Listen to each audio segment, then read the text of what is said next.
ہمارے والد صاحب کا انتقال ہو چکا ہے جبکہ ہماری دادی حیات ہیں. ہم پر اپنی دادی کی کفالت کی کیا ذمہ داری ہے جبکہ 2 چچا بھی حیات ہیں؟ سب سے پہلے تو چچا پہ ذمہ داری ہے, پوتوں پہ اس کے بعد ہے. لیکن چچا اپنی ذمہ داری پوری نہیں کر رہے تو پوتے کر لیں. دادی ماں کی جگہ ہوتی ہے, بلکہ ہونا تو یہ چاہیے چچا پوری کر بھی رہے ہیں اور پھر بولے نہیں ہم جب ہیں تو چچا آپ نہیں, ابا نہیں ہے یا اماں نہیں ہے تو ان کی اماں تو ہے نا. تو یہ دادی نانی ان کی خدمت خدا کی قسم جنت ہے ان کے پاؤں میں اللہ نے رکھی ہے. بڑھ چڑھ کے خدمت کیا کرو, دوسرے کو کرنے نہ دو.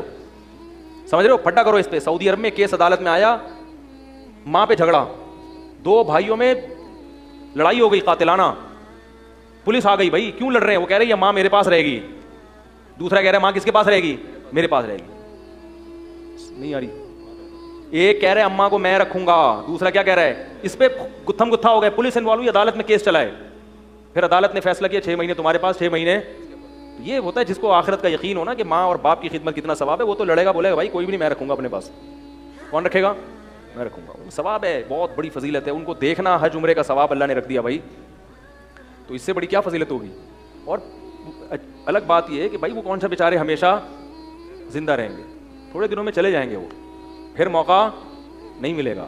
پھر دعاؤں کا تو موقع ملے گا, جسمانی خدمت کا موقع نہیں ملتا. پھر تو دادی نانی ان لوگوں کو تو گھر میں رکھا کرو, ان کی ڈانٹے کھانے کا اپنا مزہ ہے خدا کی قسم.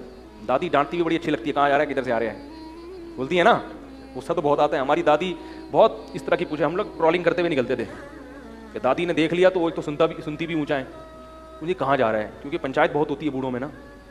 دادی کو بولو دودھ لینے جا رہا ہوں, مسعود لینے جا رہا ہے. ایک آدمی ٹینشن میں آتا ہے, بھائی دودھ لینے جا رہا ہوں, چیخنا پڑتا ہے. اچھا ایک دن کسی نے پوچھا مسعود کہاں ہے, انہوں نے کہا چولہے پہ رکھا ہوا ہے.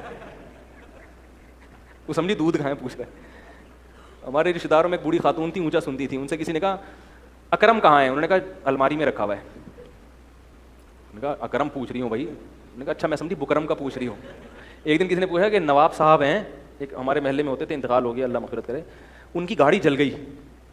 تو وہ کہنے لگی ہائے ان کا تو بڑا نورانی چہرہ تھا. ہم نے کہا گاڑی کا چہرے سے, ان کا اچھا میں سمجھی داڑھی جل گئی ان کی. تو بوڑھے اونچا سنتے ہیں, ان کو 2-3 دفعہ چیخ کے بتانا پڑتا ہے. لیکن جب بوڑھا دنیا سے جاتا ہے تو گھر کی رونق اور برکت ختم. تو بوڑھوں کی یہ چیزیں برداشت کیا کرو, کیونکہ تمہارے اوپر بھی کل بڑھاپا, یہ جوانی کی جولانیاں سب کی ختم ہو جاتی ہیں, کمر سب کی جھک جاتی ہے, دانت مسکرانے کے لیے ادھار لینے پڑتے ہیں دانت کے. بھائی آج جتنے اداکار ہیں نا جو بوڑھے ہو گئے, یہ باقاعدہ 32 لوگوں سے ادھار لے کے آتے ہیں, یار آج فلاں جگہ خطاب کرنا ہے, تھوڑا سا 32 مل جائے گی, کرایہ پہ مل جائے گی. صحیح ہے نا, تو ایسا ہوتا ہے. مسجد قریب ہونے کے باوجود گھر میں نماز پڑھنا کیسا جائز نہیں ہے. مسجد میں نماز تقدیر کی قسمیں پھر بعد میں. کیا عورت اپنے بھانجوں اور بھتیجوں سے گلے مل سکتی ہے؟ بالکل نہیں مل سکتی. جوان لڑکی جب جوان ہو جائے تو چاہے وہ بھانجی بھتیجی کیوں نہ ہو, تو اس سے جسم کو براہ راست مس کرنے میں احتیاط کرنا ضروری ہے. اسے پیار کریں, سر کے اوپر ہاتھ رکھ کے. بلکہ علماء کہتے ہیں زمانے میں بیٹی بھی جب جوان ہو جائے تو پھر اس کو کیسے پیار کرنا ہے؟ سر پہ ہاتھ رکھ کے. سمجھ آ رہی ہے نا بات؟